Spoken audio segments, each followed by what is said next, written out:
February 1957. In the Fox Chase district, a cardboard box lay discarded. Inside, a small boy, his innocence stolen, his voice silenced forever. Who was this boy in the box?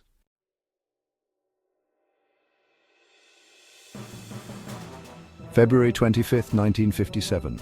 On Susquehanna Road, a young man stumbled upon a horrifying sight. A discarded bassinet box. Inside, a small child lay dead, wrapped in a faded blue blanket. The man raced to a nearby house and phoned the police. Within minutes, police cars descended upon the scene. Detectives, their faces grim, surveyed the scene. Who was this child, and how did he end up discarded like trash?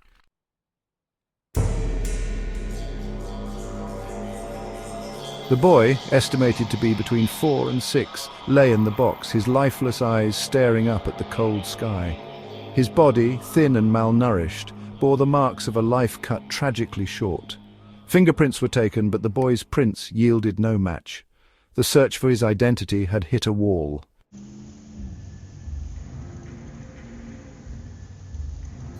The mystery of the boy in the box gripped Philadelphia with fear. The police, inundated with tips, worked tirelessly to find any clue. The boy in the box had become everyone's child, but the boy, like a ghost, seemed to have vanished into thin air.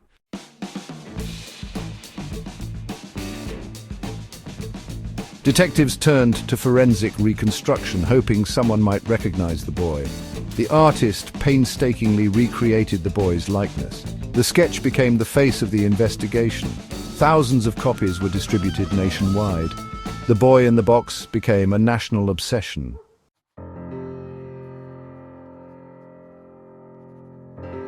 The release of the sketches ignited public interest. Calls poured into the police department, each offering a potential lead. Detectives followed every tip, no matter how far-fetched. The investigation extended far beyond Philadelphia, yet the boy's identity remained elusive.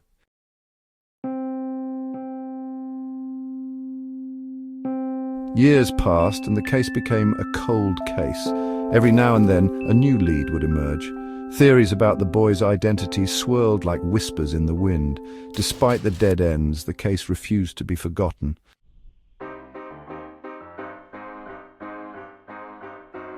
Theories began to take root, pointing to a nearby foster home. Rumors spread about a secretive couple who ran the home. Some whispered about abuse and neglect within the home's walls. The police investigated the foster home thoroughly, but the couple maintained their innocence.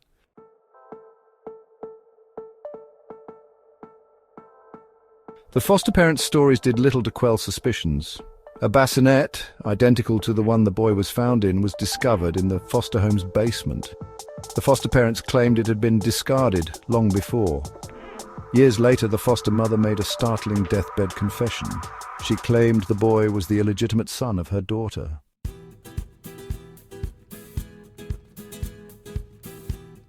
The foster mother's confession sent shockwaves through the investigation.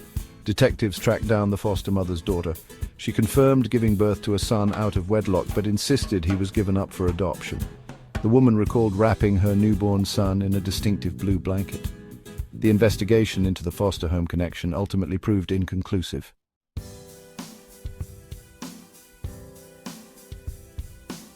As the 20th century drew to a close, a new era in criminal justice was dawning. The advent of DNA technology revolutionized forensic science, offering a powerful tool for solving crimes that had long baffled investigators. The boy in the box, his case seemingly frozen in time, became a prime candidate for this groundbreaking technology. In the late 1990s, with the case files gathering dust and hope dwindling, detectives, driven by a renewed sense of purpose, decided to re-examine the evidence using DNA testing. The boy's remains, exhumed with the utmost care and respect, held the potential to finally reveal his secrets. Samples of his hair, bone and teeth were sent to specialized laboratories where scientists would attempt to extract viable DNA profiles. The scientific community, captivated by the enduring mystery of the boy in the box, eagerly awaited the results of the DNA analysis. Could this be the breakthrough that had eluded investigators for decades? Could the boy's DNA, a unique genetic fingerprint, finally unlock the secrets of his identity and lead them to his killer? The initial attempts to extract DNA from the boy's remains proved challenging. Time, exposure to the elements, and the embalming process had taken their toll, degrading the delicate genetic material.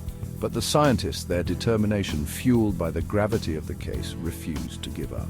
They employed cutting-edge techniques, painstakingly piecing together fragmented DNA strands, hoping to obtain a complete enough profile for comparison.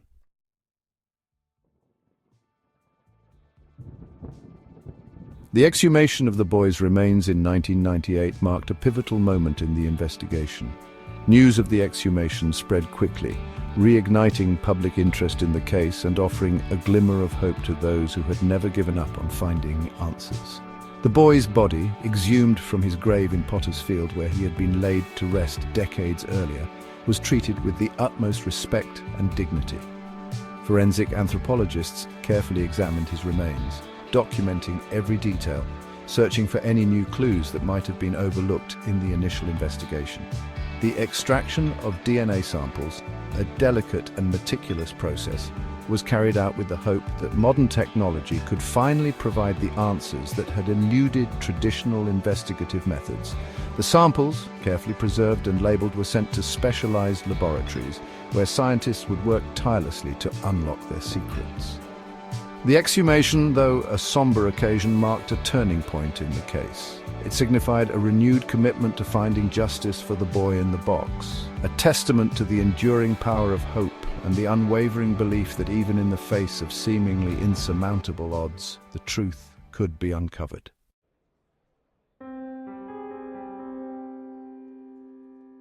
The world watched and waited as scientists painstakingly worked to extract and analyze the boy's DNA. Each passing day brought with it a mix of anticipation and anxiety, the weight of decades of unanswered questions hanging heavy in the air. The DNA analysis, a complex and time-consuming process, involved comparing the boy's genetic profile against national databases, searching for any potential matches that could lead to his identification. The scientists, acutely aware of the hopes and expectations resting on their shoulders, approached their task with meticulous care, knowing that even the smallest error could have significant consequences. As weeks turned into months, the initial optimism began to wane. The boy's DNA, though successfully extracted, proved to be heavily degraded, making it difficult to obtain a complete and accurate profile. The search for a match became a race against time, a battle to salvage as much information as possible from the fragile genetic material. Despite the setbacks, the scientists remained steadfast in their determination. They employed every tool at their disposal, utilizing cutting-edge technology and collaborating with experts around the world. Their collective expertise focused on unraveling the secrets held within the boy's DNA. The world watched and waited, hoping against hope that the boy in the box would finally be given a name, his story brought out of the shadows and into the light of truth.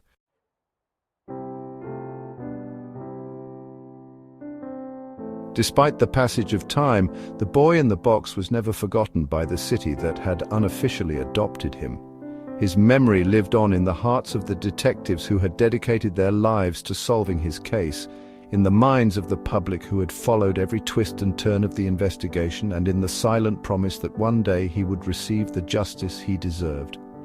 Each year, on the anniversary of his discovery, a small group of people, some who had never even met the boy, gathered at his grave in Ivy Hill Cemetery. They came to pay their respects, to lay flowers, to say a prayer, and to keep his memory alive in a world that seemed all too eager to forget. The annual memorial service, a poignant reminder of the boy's enduring legacy, became a testament to the city's unwavering commitment to seeking justice for its most vulnerable citizens. It was a reminder that even in the face of unimaginable cruelty, compassion and empathy could endure, offering a glimmer of light in the darkest of times. The boy's story, passed down through generations, became a cautionary tale, a reminder of the fragility of life and the importance of protecting the innocent. His case, though unsolved, served as a catalyst for change, prompting improvements in child welfare systems and a renewed focus on preventing similar tragedies from occurring in the future.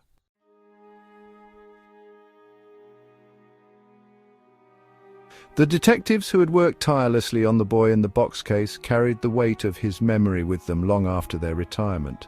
The unsolved case became a constant companion, a haunting reminder of the one that got away, the mystery that refused to be solved. For some, the boys' case became an obsession, a puzzle they continued to piece together in their minds long after they had left the force. They revisited old evidence, chased down new leads, and clung to the hope that one day a breakthrough would reveal the truth. The boy in the box, though his name remained unknown, became a part of their lives, a silent presence in their thoughts, a constant reminder of the importance of their work and the fragility of justice. They carried his memory with them, a heavy burden and a sacred duty, determined to never let the world forget the boy who had touched their lives in ways they never could have imagined. The boy's legacy extended far beyond the realm of law enforcement. His story, a chilling reminder of the vulnerability of innocence and the depths of human cruelty, resonated with people from all walks of life. His case became a symbol of hope and despair, of the enduring power of mystery and the unwavering belief that even in the face of overwhelming odds, the truth, like a stubborn seed, would eventually find a way to bloom.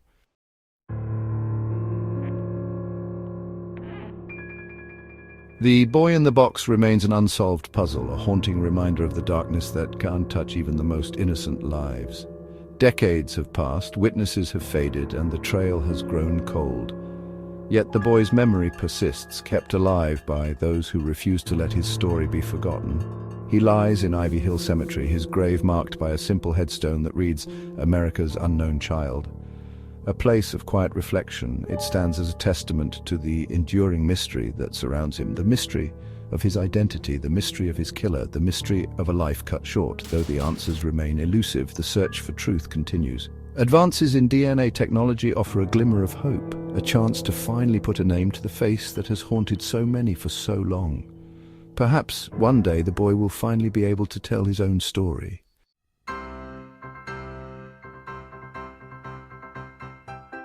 Until then, it is up to us to keep his memory alive, to share his story, to never stop asking questions. Someone somewhere holds the missing piece of this heartbreaking puzzle, a name, a face, a memory. If you have any information, no matter how small or insignificant it may seem, please come forward. Contact the Philadelphia Police Department or the National Center for Missing and Exploited Children.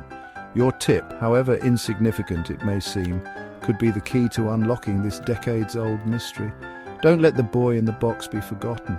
Like and subscribe to Oblivion Unlocked to explore more unsolved mysteries and keep the stories of the missing alive. Together we can be a voice for the voiceless.